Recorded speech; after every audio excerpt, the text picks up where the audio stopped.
Hey everybody, welcome to the Pace Studio. My name is Brad Wagner. We're here today with our partners at Wines of Germany, and we are here today with Amy Racine. Thanks for coming, Amy. Thank you for having me. The wine director at the John Fraser Restaurants. Yes. And we are going to chat in this video about the German Pinot Trio. There's 3 Pinots that we're focusing on today, and can you give us a bit of an overview, and we'll dive into it. Sure.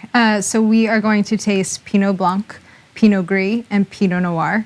And those are the 3 major grapes that make up the Pinot Trio. Pinot Blanc being something that's a little bit leaner, something you could liken to Chardonnay. Pinot Gris being a grape variety that is also called Pinot Grigio in some parts of the world, but Pinot Gris especially being one that has a little bit of a rounder, kind of silkier, almost waxy kind of mouthfeel. Very interesting and totally different depending on where you get it from. And then Pinot Noir from Germany is spectacular right now.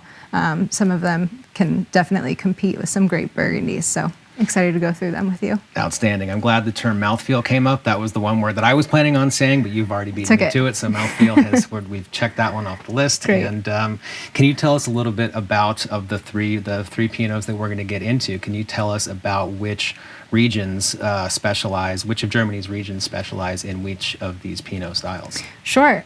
So Baden is one, which is excellent, southern part of Germany. R, which is one of the northernmost points in Germany's winemaking region, which is all pretty much gathered in southwestern Germany.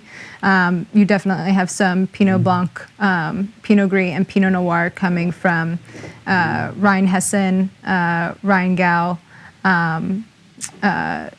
Nye, a few other regions as well. Outstanding. Well, let's drink some wine, right? Great. Yeah. What are we starting out with? What's going on first? The first one, if I may. Yeah, this is Pinot Blanc that's coming from Baden. So again, this more southern part of Germany. Pinot Blanc can come in a variety of styles.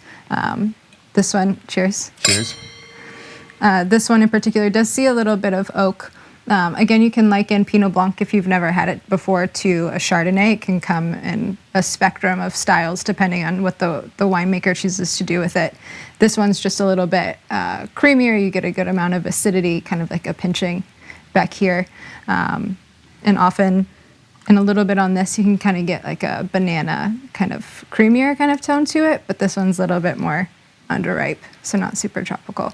Wow, this one really is pretty beautiful. wines. I'm so glad that your vocabulary is there and you've got all the adjectives to describe it, because I was going to say delicious. It's delicious. It's delicious. I enjoy it very much. A lot of minerality too, which is something that Germany's especially great at showcasing. It's a cooler region and they have quite a variety of soil types throughout all of Germany. But if you're not comfortable talking about all the different types, I mean, it can very broadly be described as whetstone in a rainstorm kind of a thing. That makes sense. Being synonymous with minerality? Yeah. Okay. Yeah. Yeah. That's very, very well put. I like the way you painted that picture. Mm-hmm. So this is a grape variety called Pinot Gris. Again, this is a variety that you'll find in a few different places in the world, but Pinot Gris compared to Pinot Grigio in Italy is something that you'll find in Germany and then in Alsace, France. And we are getting a little bit fuller as we go along here. Your favorite word, texture. It's going to get a little bit richer and a little bit not as acidic and comes across a little bit creamier.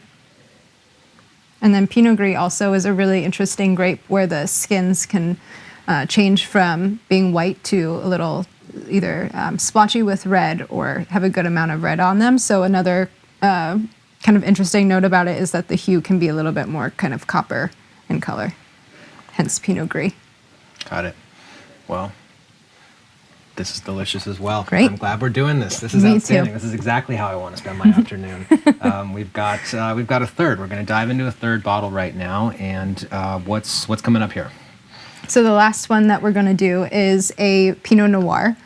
Pinot Noir in Germany is really spectacular, and they've been doing it for a while, but I think especially consumer-wise, it's picking up a lot more traction.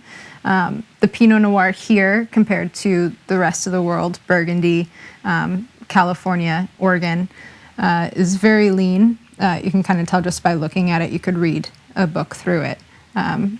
It's very light in color, not super pigmented, and it's very tart. It has a very tart, underripe berry kind of tone. Are there some producers that do not call this Pinot Noir? It goes by the German name. Spatburgunder Right. is the name of it in Germany, but you do see some putting Pinot Noir on the label, but Spatburgunder might be another term that you see on the label, which means Pinot Noir. But it goes well with so much. You can eat it with anything from fish to all the way up to steak. It kind of crosses over to every sort of territory of whatever dish you're eating. Vegetable dishes, mushrooms would be great, like grilled mushrooms, something that has a little bit of a smokier character, so the fruitiness can kind of play off of it. It's not a lot I can think of that I don't want to drink this with.